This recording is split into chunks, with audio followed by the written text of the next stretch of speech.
something. I'm gonna do a little something. We'll do a little something. Okay, I want you, on the way out, that trash can back there, I want you to drop these words off. A little something. Nothing that you do in life, I want you to look at as a little something. Because a little something is for what type of people? Ordinary people in the land of familiar. Ordinary little people, a little something. Everyone in this room is big, and you're going to do big things. Okay? Hope. I hope I make it. I hope something happens. Know it. Is God not powerful enough to help you along the way? You got to do your part. There's no handouts in the world. You got to do your part. But you have to know that what it is that you want to be is going to happen. So can we trade the word hope for I hope or I know? Can we agree to that? Okay. That you know it's going to happen. Let's go back here to the back. I see some doodling going on.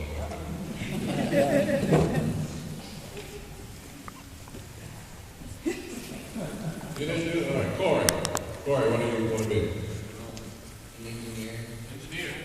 What school do you want to go to? NYU. NYU. All right, Corey's got a plan. Corey, how old are you? 14. Help me with the math. What would his graduating class be?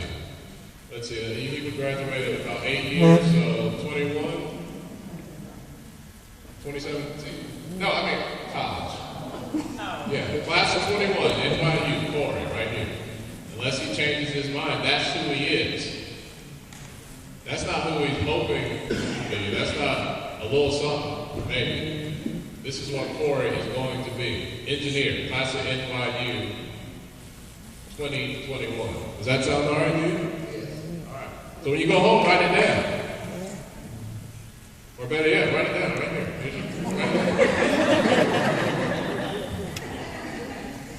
All right, put your name, NYU class of 21. And put that up somewhere where you can see it. Because when you see it, what does it become? It's real. There's now credibility in the issue. There's accountability in the issue. I know I'm killing the cameraman walking around. The accountability is you have told yourself you're going to do something. And now you've got to look at that paper every day and say, what am I doing to work towards that goal? When it's in your mind, no one sees it. It's like a secret. I'm hoping. It's a little something. As soon as you write it down, it becomes really, really big. I mean, you are a big person. Like Nathan. Nathan, I'm going to give you a little secret. As soon as you make eye contact with the speaker, you're like tagged. Nathan, what are you going to be? Game designer. Game designer. How old are you? 14. Any idea what schools you could go to for that? A&T. All right, A&T. It's going to be an Aggie.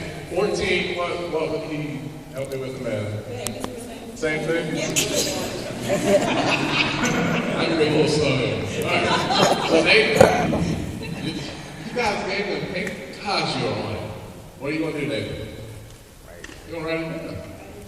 Nathan, class of 21, A&T, Aggie Pride, Blue and Gold.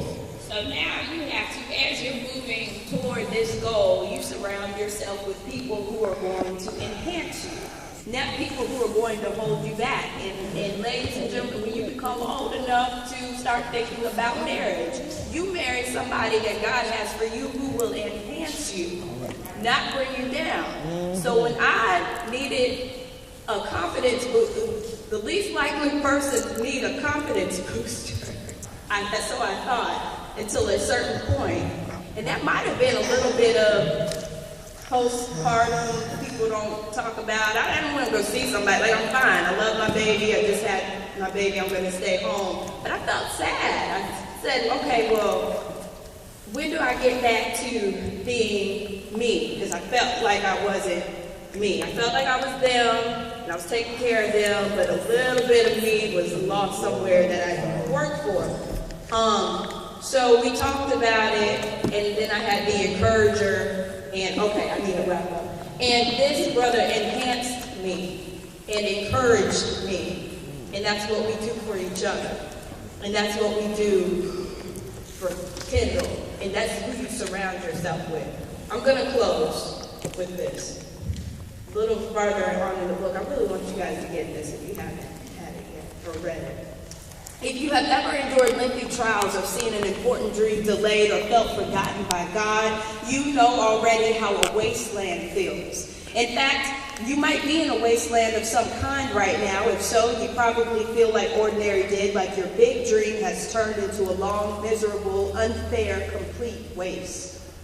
But what so many dreamers miss during their trek through desert times are the diamonds in the sand, those extraordinary evidences at almost every turn of a generous and merciful dream giver, or I'll call God, at work.